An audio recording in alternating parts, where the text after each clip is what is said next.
Bár a világ legidősebb élőlényeinek sokan a teknősöket gondolják, számos olyan növény és még állat is él a Földön, amik még náluk is jóval régebben jöttek a világra.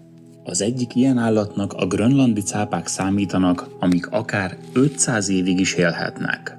Ezek az állatok a Jeges-tenger és az Atlanti-óceán északi felének vizeiben élnek hatalmas mélységekben, ezért nem egyszerű megfigyelni és tanulmányozni őket, és emiatt sokáig azt hitték, hogy nagyjából 200 éves az életciklusuk. Aztán 28 grönlandi cápát tanulmányoztak alaposabban egy új matematikai módszer segítségével. A cápák életkorát a testhossz mellett elsősorban a szemlencse és a szarúhártya öregedésének figyelembevételével határozzák meg. Kiderült, hogy sokkal tovább élnek ezek az állatok, mint azt korábban gondolták, mert akár 4-500 évesek is lehetnek. A vizsgált példányok között volt egy 272 és egy 395 éves cápa is, de találtak egy olyan példányt is, ami 5,5 méteres és 512 éves volt.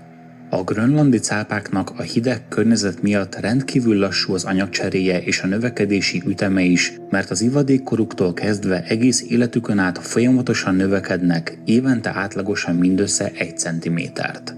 Az óceánok szürkületi zónájában, vagyis 700 és 1200 méteres mélységben élnek, ami már az ember számára szinte elérhetetlen, de ennek ellenére néha a víz felszínéig is felúsznak. A kifejlett állatok 2 és 4 méter körül mozognak, de az eddig legnagyobb kifogott példány 6,4 méteres volt. Elég lassan mozognak, és az ivarérettséget 100 éves korig el sem érik. Elfogyasztják a fókát, más cápákat vagy tengeri madarakat is, de az egyik kifogott példány gyomrában rénszarvas maradványait, egy másikéban pedig egy lóét találták. A grönlandi cápa szeme körül igen gyakori parazitának számít egy apró mélytengeri világítórák, és ezek a paraziták meg is vakíthatják az állatot. Nehéz megfigyelhetősége miatt nem sokat tudunk az életmódjáról, de nagy mérete és szokásai miatt veszélyes lehet az emberre, bár eddig még nem volt dokumentált grönlandi cápa támadás.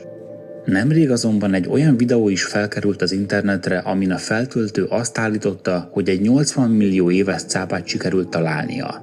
A felvételen egy valóban nagyon öreg kinézetű, nagyjából 1,6 méter hosszú, angolnaszerű karcsú galéros cápa látható.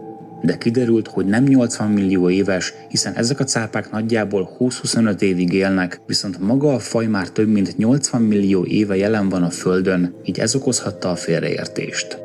A videón látható példány egyébként nagyon rossz állapotban volt, mikor elfogták, és sajnos pár órával később elpusztult. Kaméleonja úgy néz ki, ragaszkodik a túléléshez, mert azt hitték, hogy 1992-ben történt első felfedezése óta a hatalmas erdőirtások miatt már kihaltak. A faj a súlyosan veszélyeztetett kategóriába tartozott, majd 2016-ban arról számoltak be, hogy ezek az apró állatok egy Malawiban kezdődő erdőirtások után végleg elpusztultak. Most a világ egyik legritkább kaméleonjából találtak a vadon élő példányokat a délkelet-afrikai Malawi őserdeiben. Az 5,5 cm hosszúságúra megnövő Chapman törpekaméleonok az esőerdők talaján élnek, ahol a lehullott levelek színét felvéve avarnak álcázzák magukat. Elsőként 1992-ben fedezték fel őket a Malawi és Mozambik határán található Malawi-dombság folyó esőerdeiben, majd akkor a faj megmentése céljából megpróbáltak néhány példányt közel 100 km-rel északra telepíteni. Az új területen szabadon engedett állatokat 10 éves ciklusokban figyelték, így a letelepítés helyén 2001-ben és 2012-ben is találtak a kaméleonokból. De kérdéses volt, hogy az eredeti élőhelyükön megmaradtak-e ezek az apró méretű állatok. A kutatást végző csapat a 80-as évek műholdképei alapján határozták meg, hogy melyek azok az erdőrészek, amelyek még nem estek áldozatául a teljes zöld terület 80%-át elpusztító erdőirtásoknak. Ezeken a helyeken éjszakai kutatásokkal vizsgálták a talajszintet, ugyanis ilyenkor a legegyszerűbb kiszúrni az apró állatokat természetes közegükben. A kutatók 17 felnőtt, 21 kifejlett és 11 fiatal példányra bukkantak. Az állatokat az azok farkából vett DNS mintával azonosították, a mintavételhez a felnőtt korúnak számító kaméleonok farkából apró szövetmintákat gyűjtöttek az erdőben, majd az állatokat szabadon engedték. A DNS mintákból megállapították, hogy a kaméleonok genetikai szekvenciái nem mutattak keveredést, ami azt jelenti, hogy az állatok elszigetelődve élnek, az erdőn kívüli területen nem szaporodnak, génjeik pedig nem keverednek. De ez viszont veszélyezteti a faj túlélését. A mézelő méhek és posztméhek rendkívül fontosak, mert beporozzák a növényeket. A beporzás során a rovarok virágport szállítanak egyik növényről a másikra, hogy aztán gyümölcsök, zöldségek és magvak kerüljenek az asztalainkra. Ha az összes méh kihalna, az tönkretenné a Föld ökoszisztémájának egyensúlyát, és hatással lenne a globális élelmiszerellátásra is.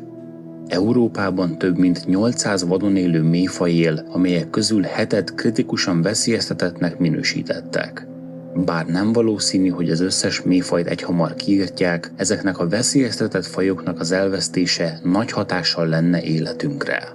Az általunk ismert világ nagy részben a méhektől függ, mert táplálékunk legalább 1/3 az ő munkájuknak köszönhetjük.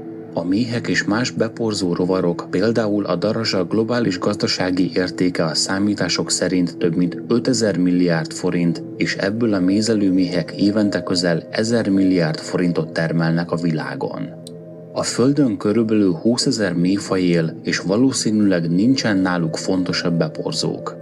A több ezer méhfaj egyedi repülési útvonallal és virágpreferenciával rendelkezik, és sokan úgy fejlődtek együtt a virágokkal, hogy testméretük és viselkedésük szinte tökéletesen kiegészíti az általuk beporzott virágokat. Sajnálatos módon a méhek minden fajtája csökken világszerte, ahogy sok más rovaré is. A posztméhek és más magányos méhek populációja sok helyen csökkent, nagyrészt a rovar és gyomírtó használat, az élőhelyek elvesztése és a globális felmelegedés miatt. Ha a világ összes méhe elpusztulna, az az egész ökoszisztémára hatással lenne. Számos növényt kizárólag méhek poroznak be, és emberi beavatkozás nélkül elpusztulnának. Méhek nélkül kevesebb magot vetnének, és gyengébb szaporodási sikerük lenne. Ami a mezőgazdaságot illeti, a méhek elvesztése drámai módon megváltoztatná az emberi táplálékrendszert, de valószínűleg nem vezetne éhínséghez. Az emberi kalóriák többsége még mindig a gabonafélékből származik, amelyek többnyire szélporzásúak, ezért a méhpopulációk nem befolyásolják őket. Sok gyümölcs és zöldség azonban rovarok által beporzott, és nem termeszthető ilyen nagy mennyiségben vagy ilyen olcsón méhek nélkül. A cseresznye és az áfonya például a méhekre támaszkodik 90%-ban.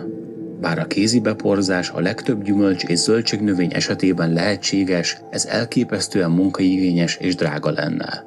Méhek nélkül a friss termékek elérhetősége és sokfélesége jelentősen csökkenne, és az emberi táplálkozás valószínűleg szenvedne. Azok a termények pedig, amelyeket nem lenne költséghatékony kézzel vagy robottal beporozni, valószínűleg örökre eltűnnének.